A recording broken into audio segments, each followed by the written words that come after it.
A good evening to you all, and thank you for joining us here on Rwanda Television News tonight. Our hope is that you had yourselves a productive Tuesday.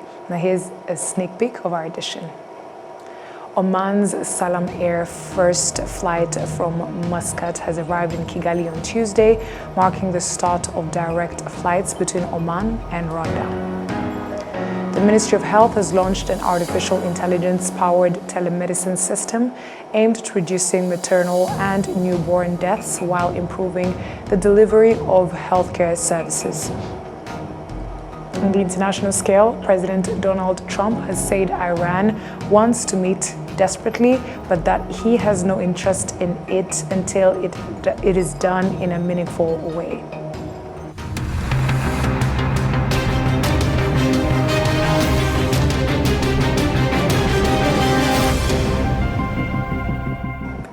Thank you for joining us here tonight once again, coming to you straight from the heart of Africa, Kigali. My name is Martina Avera.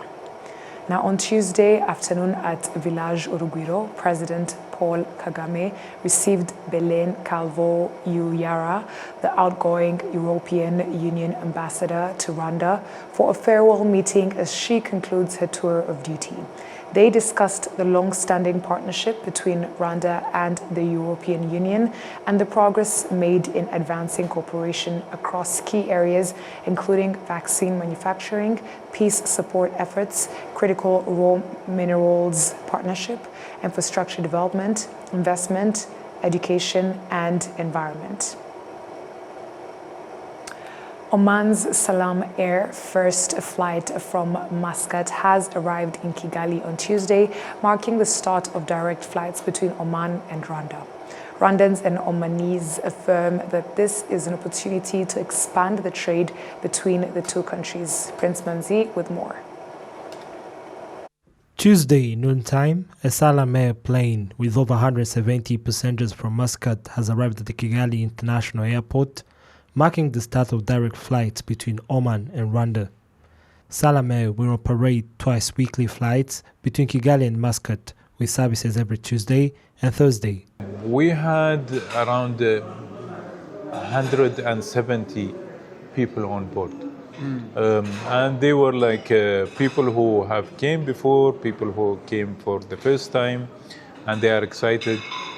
Different, diverse people, like you see elderlies, you see families, children's, businessmen, and bachelors who are coming here to enjoy their time.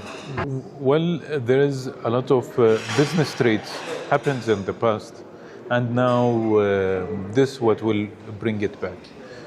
In this flight, we had some discussions with companies who are looking for opportunities. They came here they are starting their business meetings, and they are looking forward for more opportunities of the transportation, the air transportation, which will carry passengers, cargoes, and so on. Oman and Rwanda ties are mostly anchored in trade, aviation, and technology, deriving from a relation established in 1998.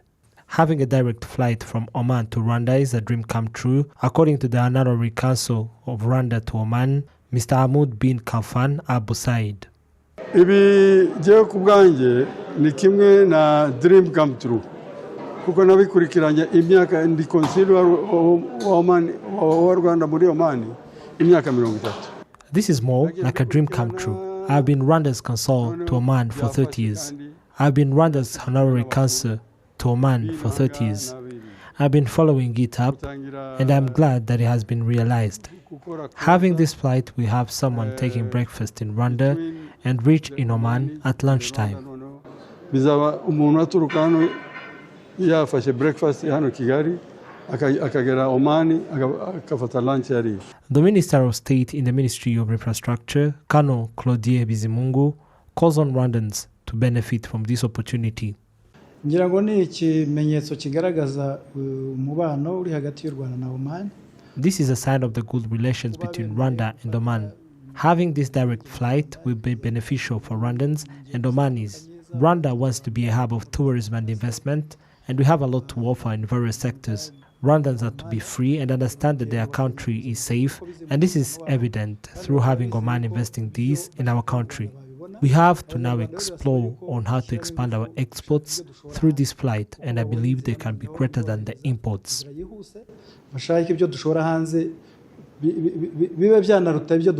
Salame is Oman's airline and has been in operation for 10 years, having been established in 2016. The airline currently serves more than 15 countries across the world, operating over 40 destinations, including the newly launched Muscat-Kigali route. Salame has a fleet of 15 aircraft. Moving ahead to matters of the health, the Ministry of Health has launched an artificial intelligence-powered telemedicine system aimed at reducing maternal and newborn deaths while improving the delivery of healthcare services. The initiative, which was launched at Nemba Hospital in Gakenke district, has been warmly welcomed by mothers who say it will improve access to quality maternal and newborn healthcare. We have more. The maternity ward at Nemba Hospital in Gakenke district, a maternal health physician is using an AI-powered telemedicine platform to consult in real time with an obstetrics and gynecology specialist based at the Ministry of Health. Through the system, the specialist provides guidance on the appropriate management of an expectant mother, eliminating the need to refer her to a higher level hospital for specialist consultation. Dr. Ghislain Uwacu Mudusa, a physician providing maternal health care at Nemba Hospital, says the new technology will enable health workers to deliver faster and more effective care to pregnant women. This is a new technology. It's a technology which combined with AI. So it's a technology. With this technology, we can interact with medical specialists at the Ministry of Health to treat the patient here. So, for example, this technology will help us to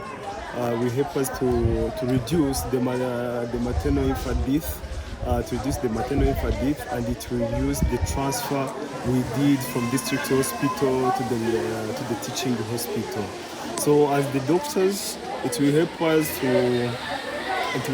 to acquire the knowledge with that specialists who work with that specialist at the Ministry of Health. As you see, this technology is work. You put the camera, as you see here, there is the camera. I can give this camera the command. So this command with AI, I can give the command to this camera, and this camera can be switched on and called directly, automatically. It can call a medical specialist who is on duty on Ministry of Health to help me. So when the camera is switched off and the call have been switched off, when the camera is switched on and the call have been switched on, so I can start to treat the patient with that senior gynecologist on the Ministry of Health. So that there is, as you saw, there is many patients here that have treated with this technology. Those patients, they required the transfer to go to Kigali or to go to the level 2 teaching hospital, but with this technology we have treated them here. The Ministry of Health says the AI-powered telemedicine system has initially been rolled out at Nemba Hospital in Gakenke district, with plans to expand it to 10 additional hospitals across the country that continue to record high rates of maternal and newborn death. The Director General of Nemba Hospital, Dr. Donatien Bonyenwari, says the technology will enable the hospital to provide higher quality care to the large number of mothers it serves every month. tugeze ku babyeyi bagera hagati ya 270 na 300 murumva ko ari umubare. At the moment, we are receiving between 270 and 300 mothers, and the number continues to increase. This technology will help us significantly in our efforts to reduce maternal death. Previously, Nemba Hospital was among the facilities that recorded high number of maternal and newborn death. To address this challenge, we are adopting AI and telemedicine solutions with support from the Ministry of Health to improve the quality of healthcare services and ensure that patients receive timely and efficient medical care. Tuzamure ireme ry'ubuvuzi ndetse n'abantu batugana serivisi zabo zihute badatinze. The use of AI-powered telemedicine is part of Rwanda's broader efforts to build a digitally enabled healthcare system and bring quality medical services closer to people Wherever they are, the rollout comes as Rwanda continues to prioritize the use of digital technology across different sectors to accelerate development and improve the quality and efficiency of healthcare service delivery. The Minister of Health, Dr. Saben Sanzimana, and the Minister of ICT and Innovation, Paula Ingabire, have received Bill Gates, founder and chair of the Gates Foundation, at the National Health Intelligence Center. The visit highlighted how the NHIC serves as the neural center of Rwanda's healthcare system, centralizing, processing, and analyzing real-time data from every level of care to build a complete dynamic picture of the nation's health landscape. In its first year, the center's real-time insights have already yielded concrete improvements across the healthcare continuum. By shifting health policy from reactive to proactive, it is reducing patient waiting times across health facilities, optimizing and streamlining emergency dispatch and ambulance response times, elevating disease surveillance and containment, and ensuring targeted resource allocation. Looking ahead, and with the support of partners, including the Gates Foundation, the NHIC is scaling its capabilities toward predictive health intelligence to anticipate outbreaks, issue intelligent early warning alerts, and prevent health threats before they escalate. By consolidating national health data and leveraging new technologies, the NHIC is strengthening Rwanda's ability to deliver high-quality, efficient, and responsive care for all. Experts from the International Atomic Energy Agency, who have spent the past week in Rwanda assessing the country's preparedness to establish a nuclear science and technology center, say Rwanda is making satisfactory progress and is well positioned to proceed to the next phases of the project. Adam Squizera with more. Rwanda has been hosting an International Atomic Energy Agency integrated nuclear infrastructure review mission for research reactors to assess the country's preparedness for developing a first research reactor project. The mission follows an earlier review conducted in March this year, which assessed Rwanda's preparedness to develop a nuclear power program for electricity generation. According to the CEO of Rwanda Atomic Energy Board, Dr. Fidel Ndahayo, the Nuclear Science and Technology Center will be developed in 3 phases. As they said, we have already the cost estimate of the project, and what is remaining actually is to secure the source of funds and then set up a roadmap of implementing this project. So the site is there, it's a government-owned land, and there is no need of expropriation. There is no one residing there. And as I said, these types of center can be even located in cities. I mean, in many countries, you find them within the university campuses because, as I said, those technologies, those research reactors are small reactors. I have never seen, on my records, I have never seen a major accident from those small reactors, and they are operated safely. But most importantly, they help in education, developing capacity, and then promoting the use of other non-power nuclear science and technology such as nuclear medicine.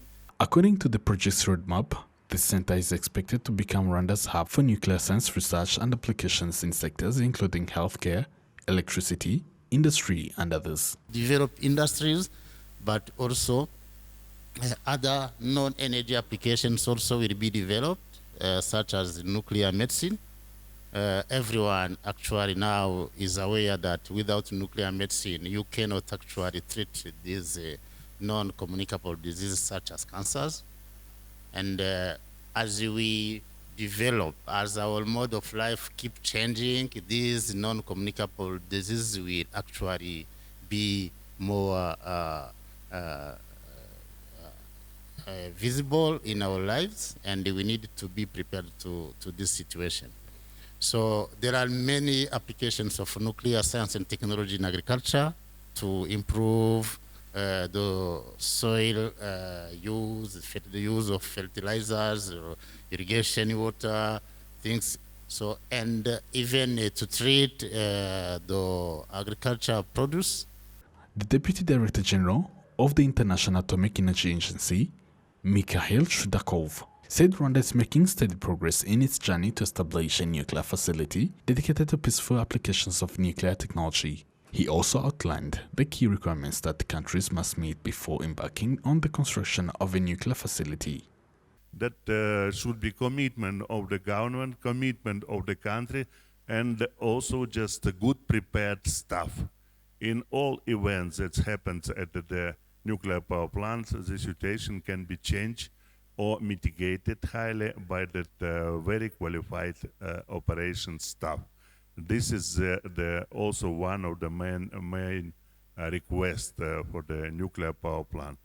During the Nuclear Energy Innovation Summit for Africa, held in Kigali, May this year, President Paul Kagame stated that successful completion of the Phase 1 confirmed that Rwanda is on the right path toward the peaceful and productive use of nuclear energy for the national development.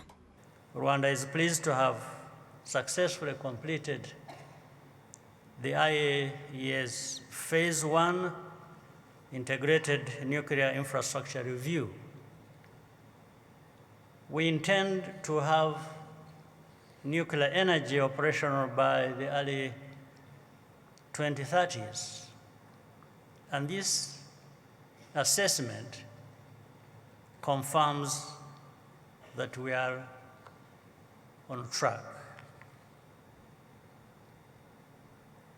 For Africa, energy is not simply a development issue.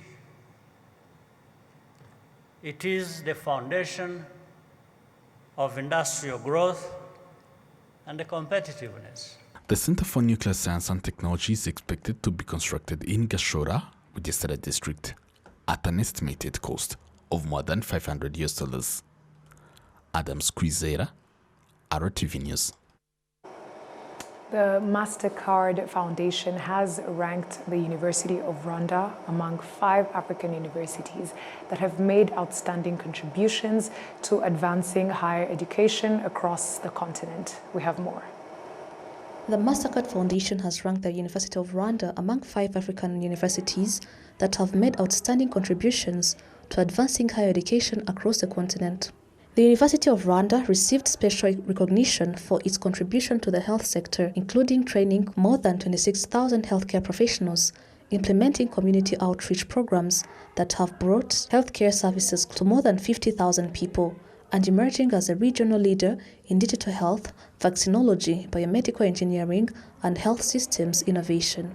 The University of Rwanda's Deputy Vice-Chancellor for Strategic Planning and Administration, Dr. Raymond Ndikumana, said the award reflects Rwanda's sustained investment in strengthening the healthcare sector through education in the aftermath of the 1994 genocide against the Tutsi. If you look at it, after the genocide against Tutsi, 80% of health workers were killed or, went away. So if you have that, how do you rebuild? So that's where the government of Rwanda started, for example, Kigali Health Institute and many others, and eventually what was emerged into the Universal Rwanda. So if you look at that journey, how the contribution during the reconstruction, then now we are in the phase that I would call of excellence and sustainability, where we introduced aspect of biomedical engineering, digital health, and different subspecialties, and all that. That recognition of the journey where the Universal Rwanda is the forefront, that is one. But also it is on the model which can be scaled to Africa. So the government of Rwanda decided to start the 4x4 strategy. And the Universal Rwanda took up the challenge. We are not talking about shortage of staff, but what shows when people are partnering. Example, different partners are coming together to provide resources, lab equipment, that hospitals are involved, that are needed to train that massive number of people. And then the third one is also the commitment as Universal Rwanda, that if you are a public university, you have a privilege but also a responsibility. And us, being the University of Rwanda, we don't take it lightly. And we believe in the future, as we grow, it will not be about health, but it will also be about other areas, transformation in teaching and learning, transformation in agriculture, transformation in climate and environmental science, and all that. Each of the 5 selected universities will receive an award of $3 million. Dr. Raymond said the funding will also be used to further enhance the visibility and reputation of the University of Rwanda and its various colleges and schools. The prize will first be used to spread and communicate more about the University of Rwanda, the story of the University of Rwanda in many other fields, not just digital health, but also it will be used to support and accelerate some of the tools that allows us to even train more people. We intend to add different simulators in the health education, particularly in the nursing education. We are going to be using it to promote digitalization in health education within UR, but much more also to do some research on upcoming challenges, but also on given different research that are being done at the UR, how can we translate it into community innovation and other aspects. The other component which we fast track is also the institutional strengthening, the UR institutional strengthening. In this case, I'm talking about how UR do other things. We know we have great cooperation with the government of Rwanda when it comes to health education, but we hope we can replicate this same model to other areas in a way that they become also excellent. The universities recognized under the Africa Higher Education for Transformation Award are Addis Ababa University in Ethiopia, the International Institute for Water and Environmental Engineering, 2IE in Burkina Faso, Nkwame Nkrumah University of Science and Technology in Ghana, Moni University in Uganda, and the University of Rwanda. According to the Mastercard Foundation, the Africa Higher Education for Transformation Award will be presented annually over the next 10 years. Enora Gladys, RwandaTV News. Thank you, Enora, for that report. Now, the Higher Education Council has unveiled Rwanda's graduate and doctoral policy framework and the research and innovation framework for higher education institutions. Enora with more. The policy frameworks were presented to university leaders, researchers, PhD students, development partners, and representatives from industry. They are designed to strengthen postgraduate education, improve research quality, and promote innovation across Rwanda's higher education sector. University leaders welcomed the new frameworks, saying they will provide a clear roadmap for improving the quality of education and research offered by universities. Our doctoral trainings and enrollments has been growing year after year, and we've been seeing, I gave an example of how, like, for example, last year we had something like around 500 PhD candidates, trainees. This year alone, we are having 750. That means enormous increment. And what we are benefiting out of this is that all these PhD trainings or PhD researchers are having projects that are directly relevant to the societal transformation in all aspects, whether in health, whether in technology, whether in agriculture, in social sciences, law and management and everything. They look at projects. For their projects to be approved, you must prove that as a trainee, as a candidate, you must prove that your project is going to impact on societal transformation. And so we are looking at it in both sides, adding on our research output, doctoral graduate, but also on the impact to community transformation. All we are going to do is to look into this and then align our framework with what is being provided by Higher Education Council. The same with our research and research agenda. We are going to be aligning it with what we can now call the National Higher Learning institutions training and research agenda, PhD training and research agenda and framework. So we are going to be aligning them like that.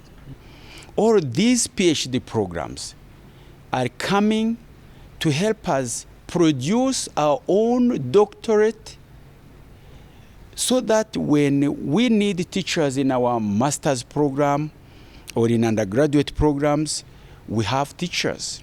We used to get them from outside, and you can see that financially it is not easy. Rwanda aims to increase its higher education gross enrollment rate from the current 9% to 27% by 2030 as part of its broader strategy to build a knowledge-based economy. The Director General of Higher Education Council, Dr. Edward Kadozi, said the policy frameworks unveiled on Tuesday are intended to expand access to master's and doctoral PhD programs while strengthening the overall quality, relevance, and competitiveness of postgraduate education in the country. And that's in the process what we seek to address is the challenge of the faculty that don't have capacity at the universities. And so the PhD is encouraging universities to start, but with a guide or toolkit that will guide them how they introduce these programs. And it helps the universities to set ready for these PhD programs. The Higher Education Council says the new policy frameworks are expected to guide universities in producing highly skilled graduates, advancing research and innovation, and fostering stronger collaboration between academia, industry, and development partners. The initiative is also expected to support Rwanda's ambition of becoming a regional hub for quality higher education, scientific research, and innovation.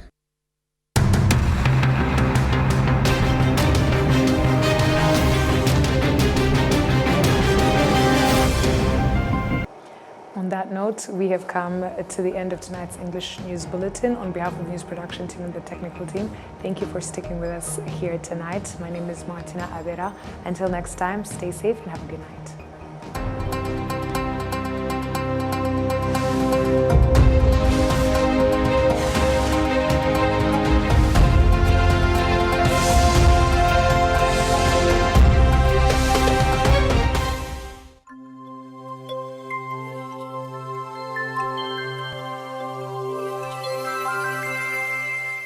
ndabashuje mbifuriza ikaze inshuti mudukurikiye ikaze ku mwanya w'amakuru y'iteganyagihe mwateguriwe n'ikigo cy'u Rwanda cy'ubumenyi